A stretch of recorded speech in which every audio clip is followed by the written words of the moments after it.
يضرب مثلا ما بعوضة أن يضرب مثلا ما بعوضة فما فوقها فأما الذين آمنوا فيعلمون أنه الحق من ربهم وأما الذين كفروا فيقولون ماذا أراد الله بهذا مثلا يضل به كثيرا ويهدي به كثيرا وما يضل به إلا الفاسقين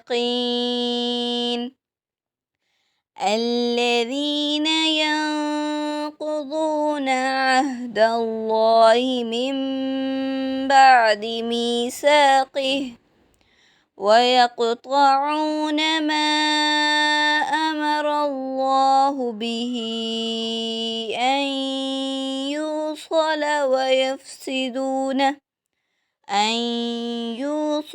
ويفسدون في الأرض أولئك هم الخاسرون.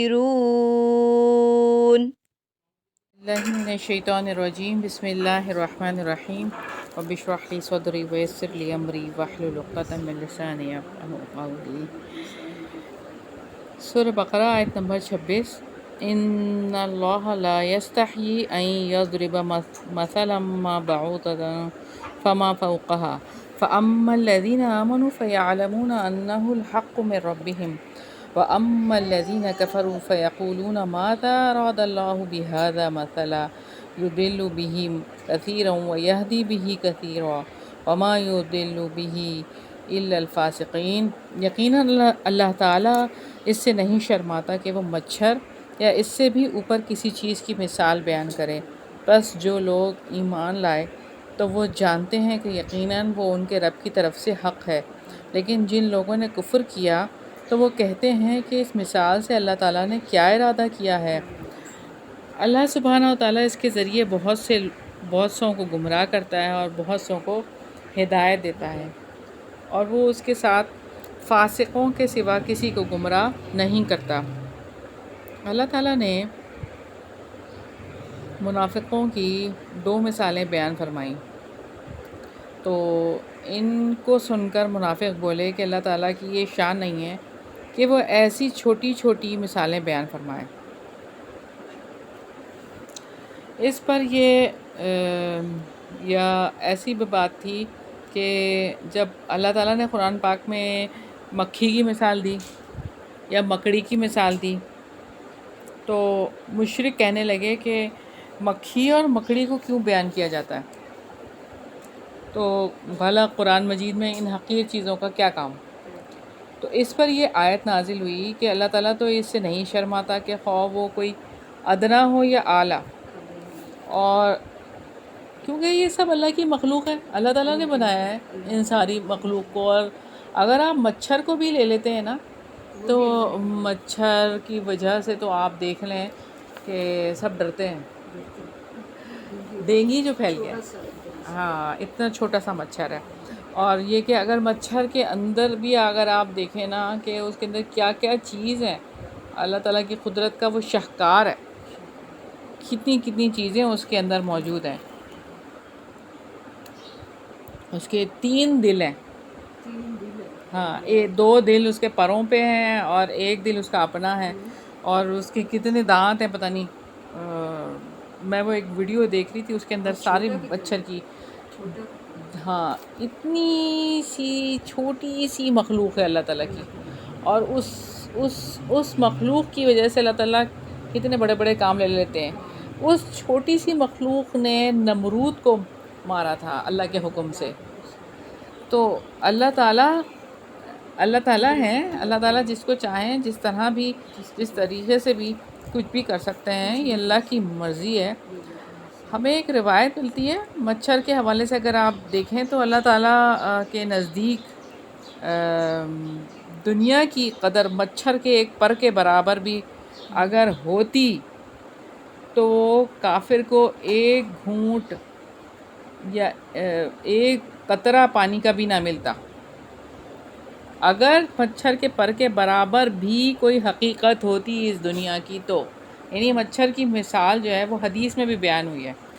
اور اس پر اللہ تعالیٰ نے فرمایا کہ اللہ تعالیٰ بات کی وضاحت کر کے جو ہے نا مثالیں دینے میں مثالیں دے سکتے ہیں، اس میں کوئی حرج نہیں ہے کہ آپ کسی بات کی وضاحت کرنا چاہتے ہیں تو اس سے کسی کی بھی مثال دی جا سکتی ہے. تو یہ حکمت پر مبنی ہوتا ہے. جو بھی چیزیں ہوتی ہیں اللہ تعالیٰ کی، جو چھوٹی چھوٹی مثالیں ہوتی ہیں، اس میں کوئی ایسی بات نہیں ہے، یہ اعتراض کا مقام نہیں ہے کہ یہ تو اللہ تعالیٰ کی دی ہوئی تعلیم ہے اور اللہ تعالیٰ کی سکھائی ہوئی حکمت ہے. شکر کے ساتھ اس کو قبول کرنا چاہیے. فَأَمَّا الَّذِينَ آمَنُوا فَيَعْلَمُونَ أَنَّهُ الْحَقُّ مِنْ رَبِّهِمْ، بس جو لوگ ایمان لائے تو وہ جانتے ہیں کہ یقیناً وہ ان کے رب کی طرف سے حق ہے. تو ایمان والے اللہ تعالیٰ کے دیے ہوئے علم کے مطابق یہ جان لیتے ہیں کہ یہ ان کے رب کی طرف سے حق ہے. وہ سمجھنے کی کوشش کرتے ہیں اور غور کرتے ہیں. اگر نہیں سمجھ آئے تو ان کے علم اور ایمان میں اضافہ ہوتا ہے. ایمان والوں کو یقین ہوتا ہے کہ یہ ان کے رب کی طرف سے حق ہے. یعنی ایمان والے ایسی مثالیں پڑھ کر اور زیادہ اللہ تعالیٰ کی مخلوق کے حوالے سے اللہ تعالیٰ کی جو ہے وہ جو بھی اللہ تعالیٰ نے چیزیں بنائی ہیں اس کی مثالیں اگر اللہ تعالیٰ دیتے ہیں تو اس کے اندر اور غور و فکر کرتے ہیں کہ اللہ تعالیٰ نے ایسی بات کہی ہے. اور جب غور و فکر کرتے ہیں تو ان کو بہت زیادہ جو ہے وہ اس حوالے سے چیزیں ملتی ہیں کہ اس سے ان کا فہم کھلتا ہے، تو بہت زیادہ ان کے علم میں اور ایمان میں اضافہ ہوتا ہے. اور ایک اور جگہ پہ اللہ تعالیٰ سورہ عنکبوت میں فرماتے ہیں، اور یہ مثالیں ہیں جو ہم لوگوں کے لیے ہی بیان کرتے ہیں اور انہیں علم رکھنے والوں کے سوا کوئی نہیں سمجھتا. تو بات ساری یہی ہے کہ ایمان والے اگر نہ بھی سمجھ پائیں تب بھی انہیں یہ یقین ہوتا ہے کہ یہ اللہ تعالیٰ نے کسی بات کو بے فائدہ نہیں بیان کیا. کوئی بھی بات، کوئی بھی چیز بے فائدہ نہیں ہے، اس میں کوئی نہ کوئی اللہ کی حکمت ہے. بس یہی کہہ کر وہ اور یہ کہ اس سے خیر اور بھلائی مانگ لیتے ہیں، اور اللہ تعالیٰ ہی جانتا ہے پوشیدہ جو بھی چیز اس کے اندر ہے، اس کو اللہ کے سپرد کر دیتے ہیں اس بات کو جو ان کو سمجھ نہیں بھی آتی، اور اس سے وہ اس کو مان کے اس سے یہی کہتے ہیں پتہ نہیں اللہ کی کیا حکمت ہے اس میں، بس یہی بات کرتے ہیں. تو اس سے ان کے ایمان میں اور اضافہ ہو جاتا ہے. وَأَمَّا الَّذِينَ كَفَرُوا فَيَقُولُونَ مَاذَا أَرَادَ اللَّهُ بِهَذَا مَثَلًا، لیکن جن لوگوں نے کفر کیا تو وہ کہتے ہیں کہ اس مثال سے اللہ تعالیٰ کا کیا ارادہ ہے. اب یہاں پہ یہ بات ہے کہ کفر کرنے والے حیرت سے انکار کر کے اپنے دل کے دروازے بند کر لیتے ہیں. حق کے بارے میں ان کے دلوں میں گھٹن ہو جاتی ہے، اسی وجہ سے وہ شک میں مبتلا ہوتے ہیں اور اعتراض کرتے رہتے ہیں، اس سے کیا مراد ہے، اس سے کیا مراد ہے، یہ کیوں ہے، یہ کیوں ہے. اور کفر کرنے والے حیات بخش کلام سے اپنی زندگی بدلنا نہیں چاہتے. وہ چاہتے ہی نہیں ہیں کہ ان کی زندگی بدل جائے اور ان کی زندگی جو ہے وہ اللہ تعالیٰ کے بتائے ہوئے طریقوں کے مطابق بسر ہو. ان کا ارادہ ہی نہیں ہوتا.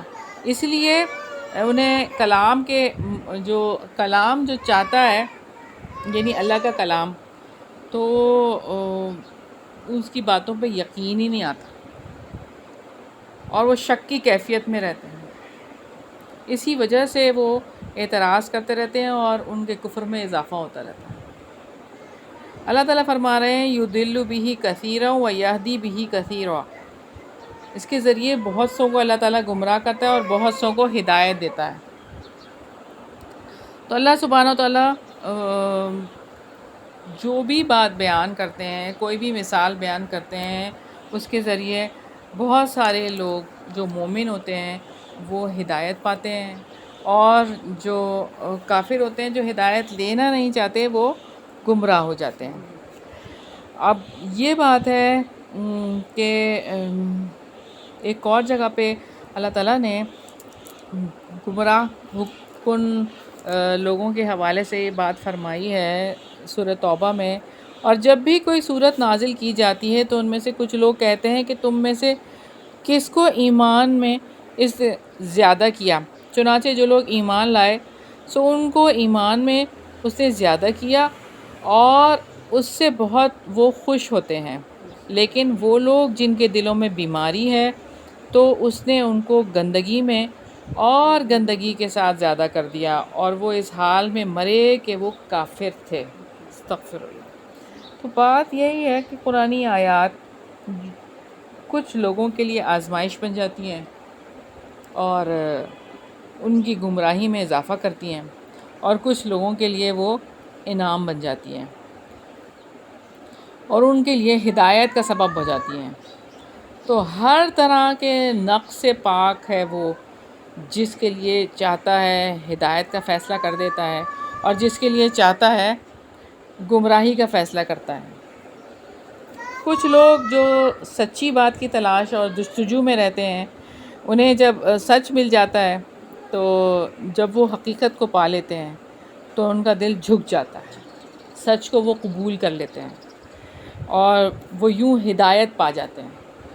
جس کے دل کے اندر ہوتا ہے نا کہ میں حق پا لوں، مجھے حق مل جائے، سچ ہے کیا، ہاں، تو وہ اس کو حق اور سچ مل کر ہی رہتا ہے۔ اللہ تعالیٰ اس کو ہدایت دیتے ہیں ضرور، اور کچھ لوگ جو سچائی کی تلاش میں ہوتے ہی نہیں ہیں، بس ان کا دل ہی نہیں چاہتا کہ وہ حق اور سچ کے پاس جائیں، ان کے دل میں جو ہے وہ فجور ہوتا ہے، تو وہ نہیں آتے، اور ان کی نظریں الفاظ میں ہی رہتی ہیں اور کان اس آواز میں اٹک جاتے ہیں، اور وہ کلام سے جو ہے نا وہ الٹے ہی نتائج نکالتے ہیں اور باتوں کے جو ہے نا وہ غلط معنی لے لیتے ہیں اور یوں حقیقت سے وہ بہت دور چلے جاتے ہیں اور وہ گمراہ ہو جاتے ہیں۔ اور اسی طرح سچی بات کے ساتھ جو ہے وہ ان دو رویوں کے دو مختلف نتائج سامنے آتے ہیں۔ ایک وہ جو ماننے والے تھے، انہوں نے مانا، انہوں نے اس کو سمجھا، اور اگر نہیں بھی سمجھ میں آئے گا اس کو اللہ کی حکمت سمجھ کر قبول کر لیا اور ایمان میں اور اضافہ ہو گیا۔ دوسرا وہ شخص ہے جو اس مثال سے اس کے غلط معنی نکال کر اپنے اور گمراہی میں اور آگے بڑھ جاتا ہے۔ تو اللہ تعالیٰ کی مثالوں سے اہل ایمان کے ایمان میں اور کافروں کے کفر میں اضافہ ہو جاتا ہے اس وجہ سے۔ اور پھر یہ کہ ہم دیکھتے ہیں کہ حق کی دعوت کو قبول کرنے کے راستے میں جو سب سے بڑی رکاوٹ ہوتی ہے وہ دلیل اور نصیحت کو تعصب کی وجہ سے قبول نہ کرنا۔ جب کوئی دلیل آپ کے سامنے پیش کر رہا ہے کہ یہ قرآن کی بات ہے اور آپ کہیں اچھا ٹھیک ہے قرآن کی بات ہے، اور دل میں آپ نے یہ سوچا ہوا نہیں میں نے تو اس پہ عمل کرنا ہی نہیں ہے، تو پھر آپ سوچیں تعصب ہے نا یہ، تو تعصب کی وجہ سے تو کوئی ہدایت نہیں مل سکتی نا، اور نہ ہی نصیحت کوئی اثر کرے گی۔ حق کے معاملے میں جب کوئی غیر سنجیدہ ہو، ہر چیز کو مذاق میں اڑا دے، ہر چیز کو مذاق میں اڑا دے، تو پھر آپ دیکھیں کہ وہ پھر حق کے بارے میں جو ہے نا وہ بہت بڑی رکاوٹ ہوتی ہیں یہ چیزیں، اور حق قبول کرنے نہیں دیتی۔ وَمَا يُضِلُّ بِهِ إِلَّا الْفَاسِقِينَ، اور وہ اس کے ساتھ فاسقوں کے سوا کسی کو گمراہ نہیں کرتا۔ تو اللہ تعالیٰ کسے گمراہ کرتا ہے؟ اس کی وضاحت ہے کہ وہ صرف انہی کو گمراہ کرتا ہے جو اس کی اطاعت کے دائرے سے نکل جاتے ہیں اور ان کے اندر ہدایت یعنی نفع مند علم اور عمل صالح کی صلاحیت ہی باقی نہیں رہی۔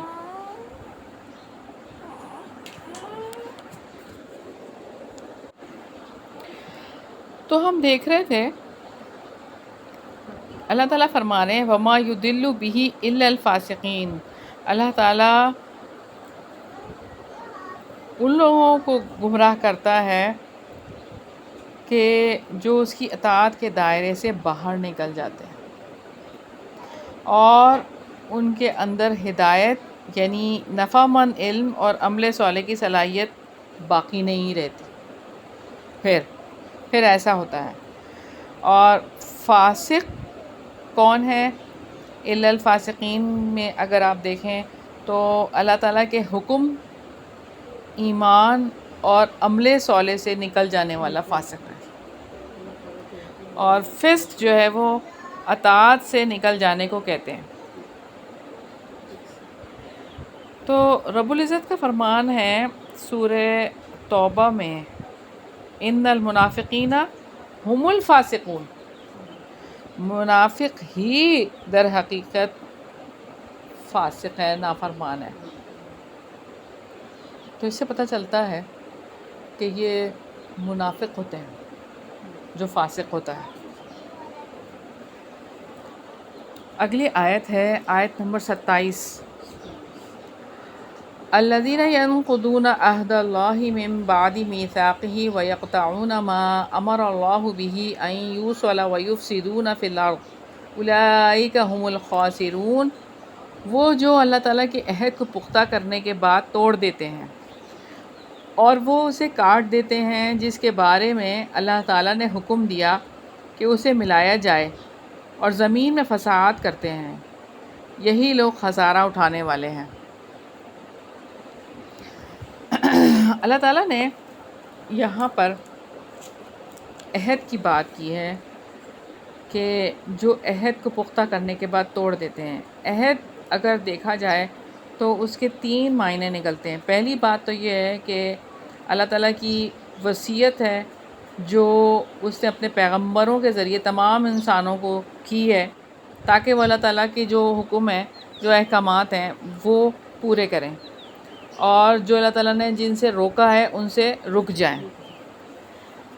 اور دوسری بات یہ ہے کہ دوسرا عہد یہ ہے کہ اہل کتاب سے جو لیا گیا تھا کہ نبی پاک صلی اللہ علیہ وسلم کے بارے میں کہ اگر وہ آئیں گے تو آپ نے ان پر ایمان لانا ہے اور ان کی تصدیق کرنی ہے، سارے اہل کتاب سے۔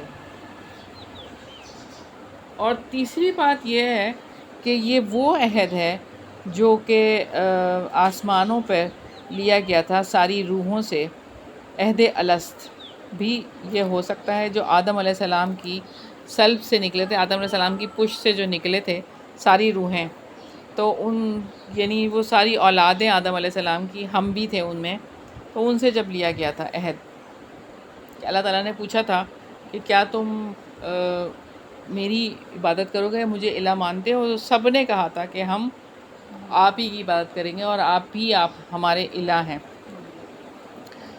تو نقض عہد یعنی عہد کو توڑنا، یعنی ایسا ہے کہ جیسے اس کی پرواہ نہ کرنا اور اس کو توڑ ڈالنا۔ یہ جو عہد کو توڑنا ہے یہ فاسقوں کی صفت ہے، جو فاسق ہے اس کی صفت ہے۔ تو یہ اپنے رب سے اور دوسرے انسانوں سے کیے گئے عہد کی پرواہ نہیں کرتے، وعدے کی پرواہ نہیں کرتے فاسق۔ تو اللہ تعالیٰ کے جو حکم ہوتے ہیں، اوامر ہوتے ہیں، ان کو پیچھے ڈال دیتے ہیں، اور جن کاموں سے اللہ تعالیٰ منع کرتے ہیں کہ یہ نہیں کرنا، وہ والے کام کرنے لگ جاتے ہیں۔ تو اللہ تعالیٰ نے عہد کو پورا کرنے کی سخت تاکید کی ہے، اور کافر اس کی پرواہ نہیں کرتا۔ تو آپ صلی اللہ علیہ وسلم نے فرمایا، لا ایمان لمن لا امانتہ ولا دین لمن لا عہد لہ، اس کا کوئی ایمان نہیں جو امانت کی پاسداری نہیں کرتا، اور اس کا کوئی دین نہیں جو عہد کی پاسداری نہیں کرتا۔ کتنی بڑی بات ہے کہ اس کا کوئی دین ہی نہیں ہے جو وعدے کو پورا نہیں کرتا۔ تو وعدے سوچ سمجھ کے کرنے چاہیے کہ اس کو پورا کرنا جو ہے وہ فرض ہو جاتا ہے۔ وَيَقْطَعُونَ مَا أَمَرَ اللَّهُ بِهِ أَن يُوصَلَ وَيُفْسِدُونَ فِي الْأَرْضِ، اور وہ اسے کاٹ دیتے ہیں جس کے بارے میں اللہ تعالیٰ نے حکم دیا کہ اسے ملایا جائے، اور زمین میں فساد کرتے ہیں۔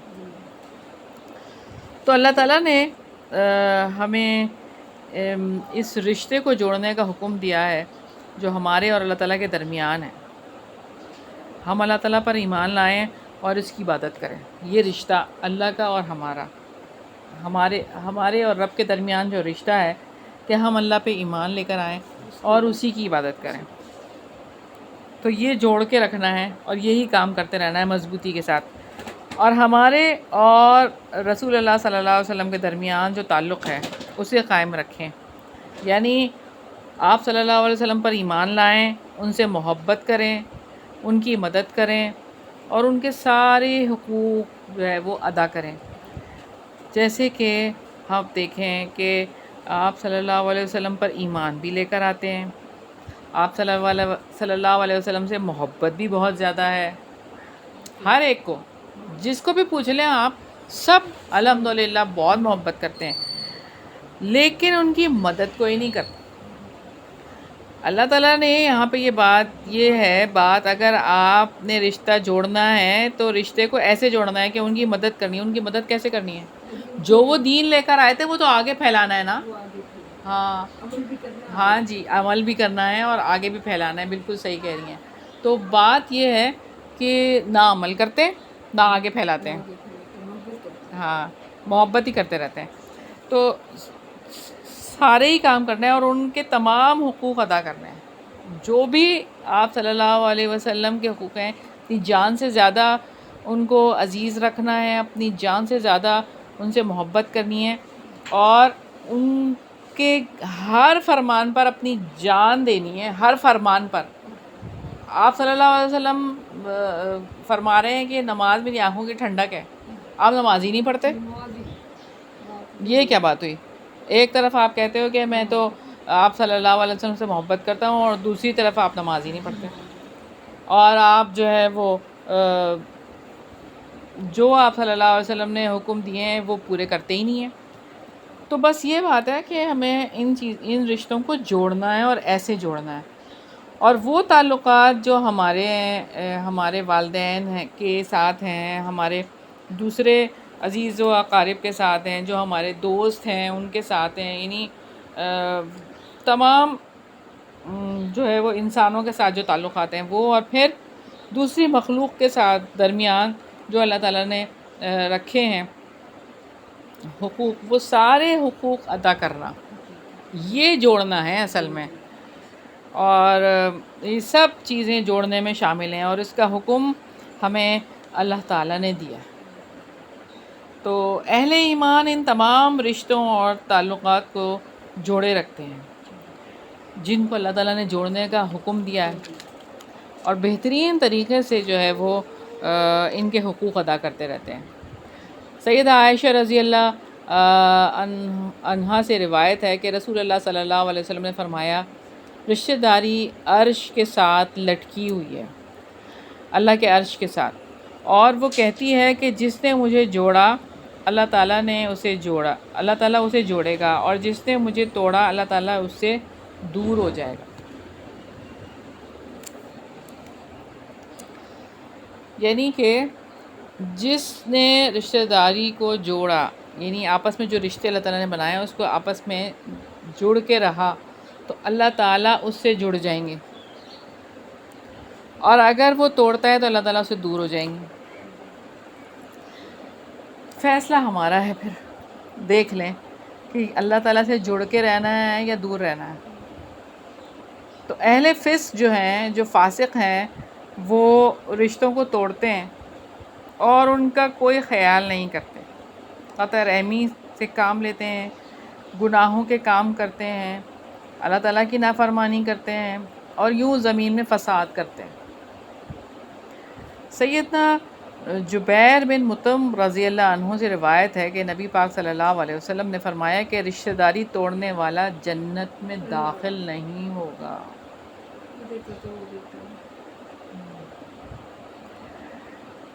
اولئک هم الخاسرون، یہی لوگ خسارہ اٹھانے والے ہیں.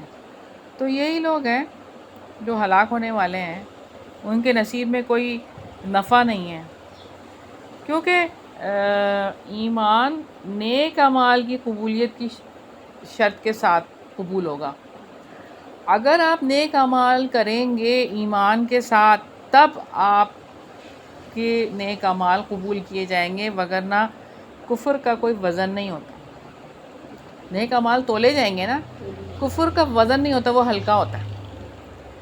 اللہ کے ترازو میں اس کو کوئی وزن نہیں ہے. اور وہ یہ کام اگر کوئی کر رہا ہے، خسارہ کی بات اللہ تعالیٰ نے کی ہے، تو وہ تو کفر ہے اور اس کا کوئی وزن ہی نہیں ہے.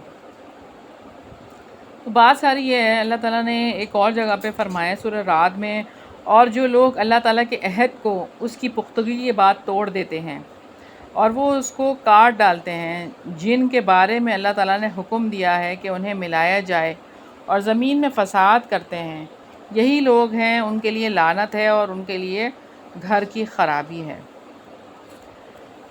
تو بات یہی ہے سمجھنے والی کہ اللہ تعالیٰ ہم کو عمل کی توفیق عطا فرمائے. تو اگلی آیت ہے